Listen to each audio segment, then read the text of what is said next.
राम राम मित्रों।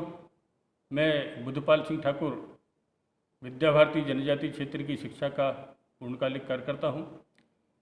आज मैं 9 अगस्त वर्ल्ड इंडिजिनस डे के संबंध में आप लोगों से अपने विचार साझा करने के लिए आया हूँ।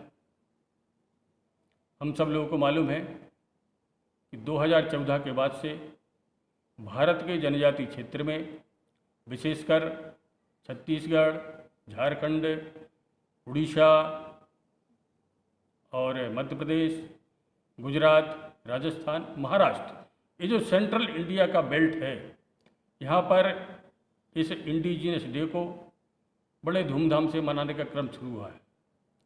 अब इंडिजिनस डे है क्या और भारत के परिप्रेक्ष्य में, भारत के संबंध में इसकी क्या भूमिका है, दुनिया में इसका क्या औचित्य है मनाने का। क्योंकि संयुक्त राष्ट्र संघ ने इसको इंटरनेशनल डे घोषित किया है, अंतर्राष्ट्रीय दिवस घोषित किया है और 1994 को संयुक्त राष्ट्र से घोषित किया। तो संयुक्त राष्ट्र संघ के जो देश है वो 1994 से उनको मनाना शुरू किया और उनका ऐसा कहना है, संयुक्त राष्ट्र का ऐसा मानना है कि इंडिजिनस पीपल के राइट्स देने के लिए संयुक्त राष्ट्र संघ घोषणा करता है। तो हम जरा विचार करें, 1994 में संयुक्त राष्ट्र संघ किन इंडिजिनस लोगों के लिए, किन मूल निवासियों के लिए, किन आदिवासियों के लिए अधिकार देने की बात करता है। भारत में तो ये अधिकार जो जिस प्रकार से समानता का अधिकार है, धार्मिक स्वतंत्रता का अधिकार है, ऐसे जो भी अधिकार हैं, जो इन अधिकारों का जो व्याख्या उन्होंने संयुक्त राष्ट्र संघ ने की है, सारे के सारे अधिकार भारत ने 26 जनवरी 1950 को यहाँ के प्रत्येक नागरिक को दिए हैं। उसमें जनजाति समाज भी सम्मिलित है। तो फिर संयुक्त राष्ट्र संघ किन मूल निवासियों के अधिकार घोषणा करता है और वहाँ के लोगों का जो अधिकार है किसने समाप्त किया, किसने उन मूल निवासियों को अपने धर्म से विमुख किया, किसने उन मूल निवासियों को रीति रिवाज परंपराओं से विमुख किया, किसने उन मूल निवासियों को और अपने स्थान से विस्थापित किया, किसने इन मूल निवासियों को और गुलाम बना के रखा। तब हम देखते हैं कि यूरोपीय रेस जो 12 अक्टूबर 1492 से कोलंबस के आगमन से दक्षिण अमेरिका के पूर्वी द्वीप के पर पहुंचा था, वहां से शुरू हुआ और वहां से जो लोग उस यूरोपीय रेस में सम्मिलित नहीं हुए,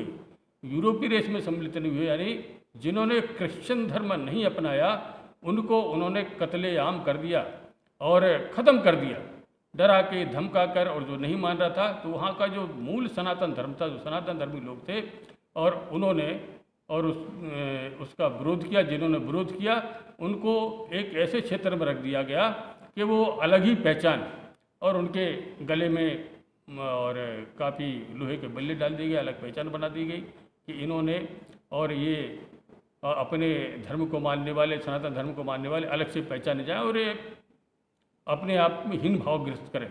ऐसे हर द्वीप दर द्वीप चलता रहा। ये क्रम जो है 400 वर्षों तक लगातार चलता रहा और उससे हम सब देखते हैं कि सारा यूरोपीय देश जो क्रिश्चियनिटी से पूर्ण हो गया, ईसाइयत से और परिपूर्ण हो गया, कि मजहबी उन्माद से परिपूर्ण हो गया। और जब हम देखते हैं तो वहाँ उन लोगों के अधिकारों को, ऐसे लोगों ने जिन्होंने अपना सनातन धर्म नहीं छोड़ा था विदेशों में, यूरोपीय देशों में, दक्षिण अमेरिका हो, अफ्रीका हो, उत्तर अमेरिका हो, और भी जो देश हैं जहाँ पर ये यूरोपीय रेस का बोलबाला चला, एक ही मजहब के लोग रहेंगे दुनिया में, उनका ये अधिकार है। तो उनको और उनके जो अधिकार थे उनको हनन किया और ये उनको जो अधिकार तब तक नहीं दिया, 1994 तक उनको कोई जीने तक का अधिकार नहीं दिया गया। तो ऐसे लोगों के लिए ये यूरोपीय देशों में हम देखते हैं कि उनके अधिकारों को वहाँ के लोगों ने और हनन किया, तो उनके अधिकारों की बात तो मान होती है।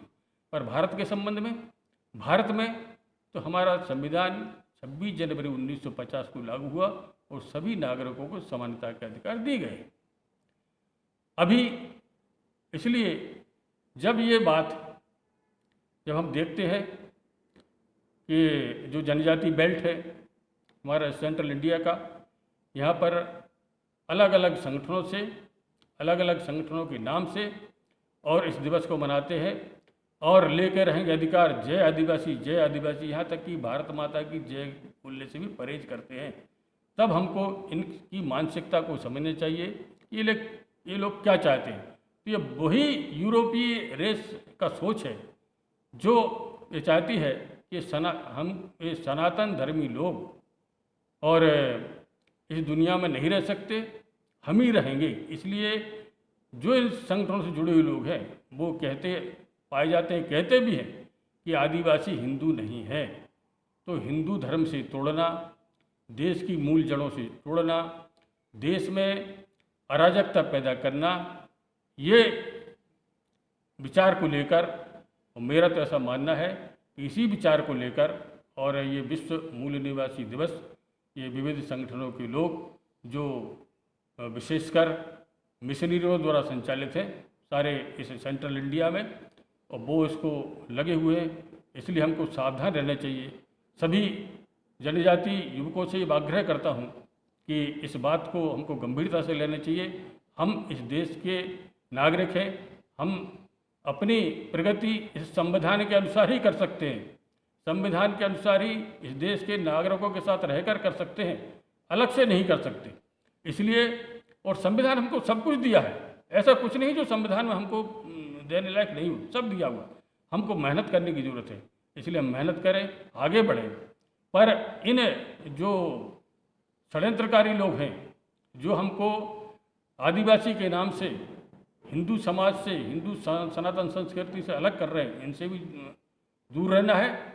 और अपने ही देश के खिलाफ और अलग स्वायत्त क्षेत्र मांगने की दृष्टि से हम देखते हैं कहीं भीलिस्तान की मांग चलती है, कहीं गोंडवाना लैंड की मांग चलती है।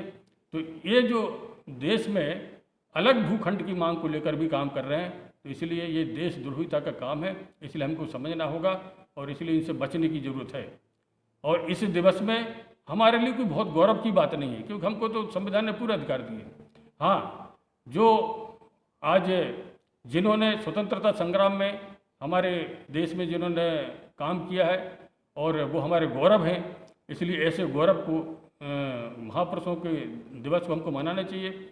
इसलिए हमने तय किया है कि 15 नवंबर भगवान बिरसा मुंडा की जन्म जयंती पर और विगत 2 वर्षों से और गौरव दिवस के रूप में मनाना तय किया है। इसलिए सभी से आग्रह में करता हूँ जो जनजाति क्षेत्र के नौजवान भाई हैं जो आदिवासी के नाम से और थोड़ा इस विघटनकारी, षड्यंत्रकारी और लोगों के हाथ में खेल रहे हैं, उनसे मैं आग्रह करता हूं कि अपने देश के बारे में सोचें और हमारे महापुरुषों का मान सम्मान करते हुए और हम आके गौरव दिवस मनाएं। बहुत बहुत धन्यवाद। भारत माता की जय। राम राम। शिवा शिवा। शिवा शिवा।